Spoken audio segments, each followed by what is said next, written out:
আসসালামু আলাইকুম। আমি পলি লাইফস্টাইল ব্লগের নতুন আরও একটি ভিডিওতে আপনাদের সবাইকে স্বাগত জানাই। কেমন আছেন আপনারা সবাই? যে যেখান থেকে আমার ভিডিওটি দেখছেন আশা করি সবাই অনেক ভালো আছেন। আমরাও আপনাদের দোয়াই এবং আল্লাহর রহমতে আলহামদুলিল্লাহ ভালো আছি। এখন মেবি 7টা বাজে, তখন থেকে ভিডিওটি শুরু করেছি। তবে আমি বেশ আগেই উঠেছি। সকালের নাস্তা তৈরি করে ছেলেকে নাস্তা করিয়ে বিদায় দিয়ে আমরাও নাস্তা করে নিয়েছি। এটা ছিল আলিফের কলেজে যাওয়ার প্রথম দিন। তো কলেজটা শুরু হওয়ার কথা ছিল আরও আগেই, তবে দেশের এই সমস্যার কারণে কিছুদিন পিছিয়ে গেছে।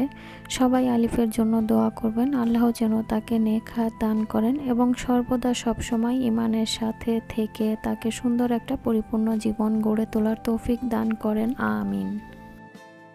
নিজের হাতে কাজ করা অন্যরকম একটা শান্তি, যদিও অনেকটা কষ্ট এবং সময়ের প্রয়োজন। তারপরও আমি মনে করি নিজের হাতে কাজ করা যতটা সুন্দর এবং পরিপাটি হয়, মানুষ দিয়ে কাজ করলে কিন্তু ততটা সুন্দর হয় না।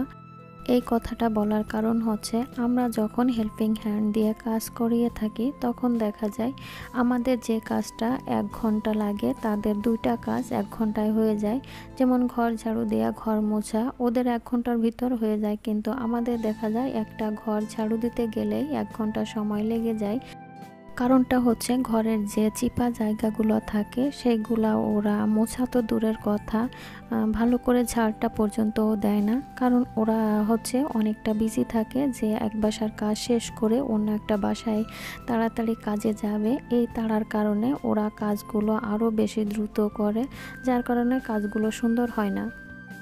আজ নিজের মতো করে পুরা ঘরটাকে ডিপ ক্লিন করে রুমগুলা সুন্দর করে গুছিয়ে নিয়েছি। আশা করি আপনাদের ভিডিওটি ভালো লাগবে। যারা এই মুহূর্তে আমার ভিডিওটি দেখছেন তারা প্লিজ ভিডিওটিতে একটা লাইক দিয়ে কন্টিনিউ করবেন। আর যারা নতুন আমার চ্যানেলে আজ প্রথম ভিজিট করছেন তারা চাইলে চ্যানেলটাকে সাবস্ক্রাইব করে পাশে থাকা বেল বাটনটি প্রেস করে আমার পাশেই থেকে যেতে পারেন। আমি প্রথমে সমস্ত ঘরের উপরের যে ময়লাগুলো থাকে, মাকড়সার বাসা থাকে, ধুলা ময়লা থাকে, সেগুলো ঝাড় দিয়ে নিয়েছি। তারপরে প্রতিটা রুমের বেডশিটগুলো উঠিয়ে নিয়েছি, ফ্লোরটা ঝাড় দিয়ে নিয়েছি, এরপরে টেবিলটাকেও ক্লিন করে নিয়েছি। আমার বেডের সাইডে যে গাছটা থাকে গাছটার টপটা আমি পরিষ্কার করে নিয়েছি। তারপরে বেতের যে ঝুড়িটা আছে ঝুড়িটার কাপড়টা উঠিয়ে ঝেড়ে ঝুড়িটাকেও একটু পরিষ্কার করে নিয়েছি। এখন গাছটার উপরের পাতায় যে ধুলা ময়লাটা পড়েছিল সেটা একটু ক্লিন করে নিলাম, সাথে গাছের পাতায় একটু পানি স্প্রে করে দিয়েছি। যখনই গাছটার পাতায় একটু পানি স্প্রে করছিলাম দেখতে কিন্তু খুবই সুন্দর লাগছিল।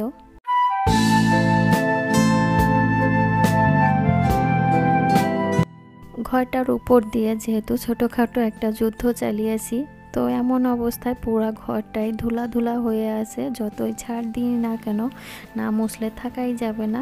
তো এটা চিন্তা করে আবার ঘর না মুছেও থাকতে পারলাম না। এই কাজগুলো কিন্তু নিজের হাতে যেহেতু করেছি তখন তো বুঝতেই পারছেন কতটা সময় লেগেছে।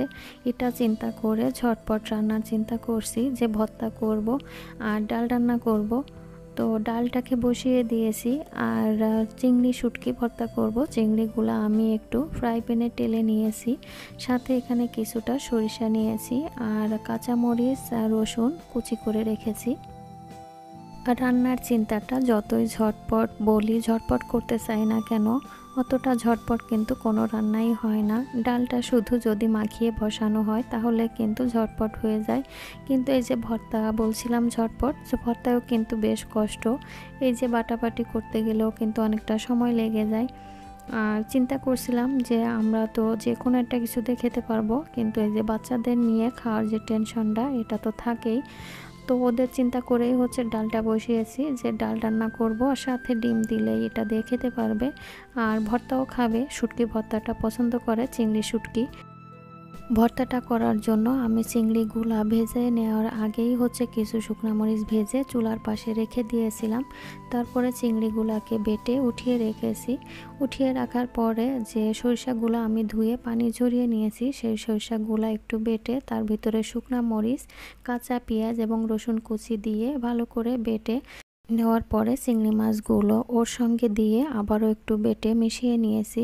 এখানে যেহেতু আমি সরিষা দিয়েছি এ কারণে আর সরিষার তেলটা আমি ইউজ করিনি।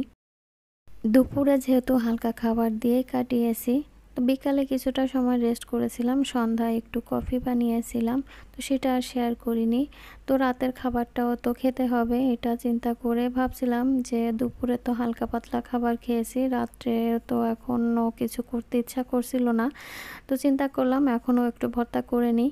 কিছু বেগুন আমি কেটে তারপরে ভালো করে ধুয়ে লবণ, হলুদ এবং মরিচের গুঁড়া মেখে একটু ভেজে নিয়েছি। এখানে আমি সরিষার তেল দিয়েই বেগুনটা ভেজেছি, কারণ ভর্তার ভিতরে আর সরিষার তেল দিব না এ কারণে। তো বেগুনটাকে আমি একটু ভর্তা করে নিব। এই বেগুন ভর্তাটা আমি আজ প্রথম এভাবে করেছি। আমি কখনো ভেজে বেগুন ভর্তা করি না, কারণ আমি সব সময় ভাতে দিয়ে সিদ্ধ করে তারপরে ভর্তা করি। তবে এভাবে থেকে আমার কাছে মনে হয় যে ভাতের ভিতরে সিদ্ধ দিয়ে যে ভর্তাটা করা হয় সেটা খেতে আরও বেশি ভালো লাগে।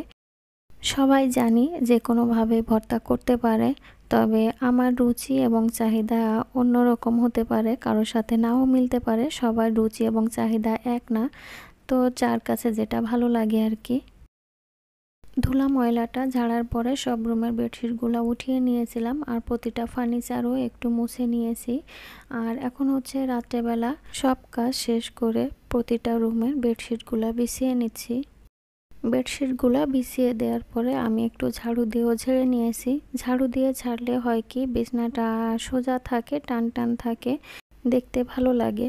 আর ঝাড়ুটা যতক্ষণ না দেওয়া হয় ততক্ষণ দেখা যাচ্ছে এদিক দিয়ে টানতেছি, ওদিক থেকে গুছিয়ে আসতেছে, এরকম থাকে। আমার কাছে মনে হয় ঝাড়ু না দেওয়া পর্যন্ত আমার কাছে মনে হয় যে বিছনাটা সুন্দরই দেখায় না। ফার্স্টে আমি আলিফের রুমটাকে রেডি করে দিয়েছি, ওর রুমটাকে ওভাবে গুছিয়ে নিয়েছি। তারপরে চলে আসছি আমার বেডরুমে। বেডশিটটাকে বিছিয়ে আমি বালিশের কাভারগুলোও ভরে নিয়েছি, তারপরে ঝাড়ু দিয়ে ফিনিশিং কাজটা করে নিচ্ছি।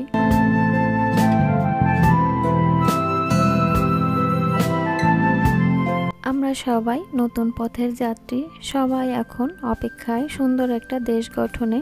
তবে জানি না কতটুকু সফলতা অর্জন করতে পারবে, তবে আশা আছে আমাদের তরুণ ছেলেরা যখন রক্ত দিয়ে দেশটাকে স্বাধীন করতে পেরেছে, তাহলে সুন্দর এবং শান্তশিষ্ট পরিবেশের একটা দেশ আমাদেরকে উপহার দিতে পারবে ইনশাআল্লাহ। ভিডিওটি বড় হয়ে যাওয়ার কারণে লাস্টের ভিডিওটুকুন একটু কেটে কেটে ছোট করার চেষ্টা করেছি। এই তো মনের মতো কাজ করে রুমগুলো এভাবে গুছিয়ে নিয়েছি। আজ এ পর্যন্তই, সবার সুস্থতা কামনা করে শেষ করছি আমার আজকের ভ্লগ। আল্লাহ হাফেজ, আসসালামু আলাইকুম।